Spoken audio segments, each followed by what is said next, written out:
तर नमस्कार मंडळी, स्वागत आहे तुमचं यात्रा सिरीजच्या आणखीन एका व्हिडिओमध्ये. तर काय विषय सांगतो. मागच्या व्हिडिओमध्ये बोललो होतो यात्रेमध्ये कोणकोणत्या स्पर्धेचं नियोजन केलंय ते सांगणार आहे. तर आजपासून क्रिकेटच्या स्पर्धेला सुरुवात होणार होती. मग आलेल्या मान्यवरांच्या हस्ते मैदानाचं पूजन करून घेतलं.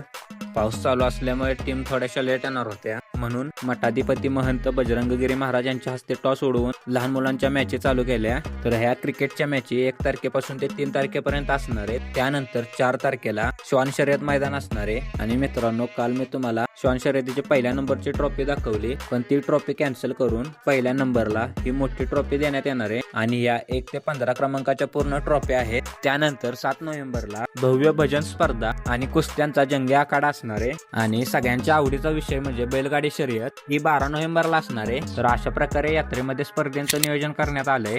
तर मगाशी मी तुम्हाला सांगितलं, लहान मुलांच्या 2 मॅचेस खेळवल्या. त्यामध्ये वाडीतल्या पोरांनी पहिल्या नंबरचं पारितोषिक मिळवलं आणि वस्तीवरच्या पोरांनी दुसऱ्या नंबरचं पारितोषिक मिळवलं. आप कहाँ थे ज्ञानी बाबा? आणि मित्रांनो, व्हिडिओ जर आवडला असेल तर व्हिडिओला लाईक करा.